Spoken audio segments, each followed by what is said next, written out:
weird one, tough one to pick. Mainly because of who's in it, and I mean that's always why it's tough. But we've got Yazmin Jauregui versus Iasmin Lucindo, and both of these women are making their UFC debut in this fight. So we don't have like a lot of the statistics that we could typically fall back on. Like UFC fighters in 2022, God bless you, are struggling in their debut. But both of these women are making their debut, so we can't fall back on that. It looks like Yazmin with a Y has some finishes on her record, recent finishes. It looks like her last two, I believe, were TKO victories. So, we can't really fall back on who's going to win this one by decision because it looks like maybe she has a little bit of power in her hands. But I think Yazmin with a Y, and this is something we spoke about before we came on, has fought the more legitimate competition. She fought over there in Combate, which is a pretty legitimate, I believe, Brazilian promotion out there. And then, you look at Yazmin with an I and Lucindo, and she kind of bounced around promotions. Looks like maybe she has a little bit of a more padded record. So, well, actually, no, she's 13-4. So maybe she's fought, some legit competition, or I don't know, maybe she's just over there getting her ass beat by some people that suck. Either way, I'm gonna go with Yazmin with a Y.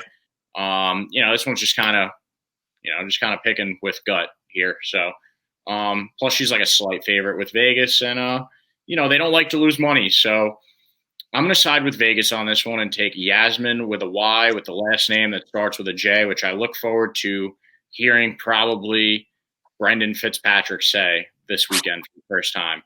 What do you got for that? Yeah, I agree with you. I would lay my money that it's going to be Brendan Fitzgerald, maybe is it, or Fitzpatrick, but it's definitely going to be Brendan for sure. I don't think John Anik is going unless John Anik wants to sightsee over in San Diego. There's probably better places for him to go. But yeah, I'm rolling with you. Yazmin with a Y, I think, is going to get this done. Looking back at her competition, I think she's faced a lot more of the stiffer competition, did a little bit of a better promotion, or not a little bit, a significantly better promotion in Combate. And then you look at Yazmin with an I, bounced around in promotions. I think over her last 5 fights, she's been in 5 different promotions.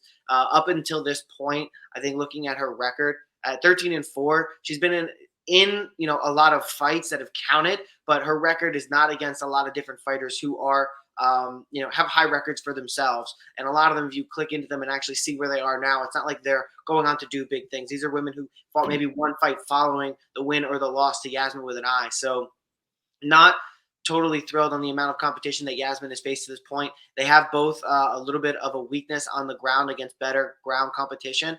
But that being said, I think it's going to be a stand-up fight. Yazmin with a Y has fought far better stand-up competition and had better results. She had less fights, but she started in 2018, where Yazmin with an I started in 2017. And I think Yazmin with a Y, being 3 years older, I don't know if that's going to count much, but I think the fact that Yazmin with an I, bouncing around to a bunch of different promotions, the UFC going to be the far biggest that she's fought under at 20 years old. Potentially the moment could get to her a little bit more than maybe someone who's a little bit older and fought in a bigger promotion like Combate, maybe a little bit more used to the lights and everything going on. So I'm going to go with Yazmin for a variety of different reasons there, but both of these women making their UFC debut, it could really be a chance of anything in there. I would lean decision, as I tend to always do. Yeah, I guess like by definition, super lock, but this isn't one that we're like both really confident on, so not really a super lock. All right, we're gonna move up to the next fight, which is another one that I don't know if anybody's particularly excited for, except for maybe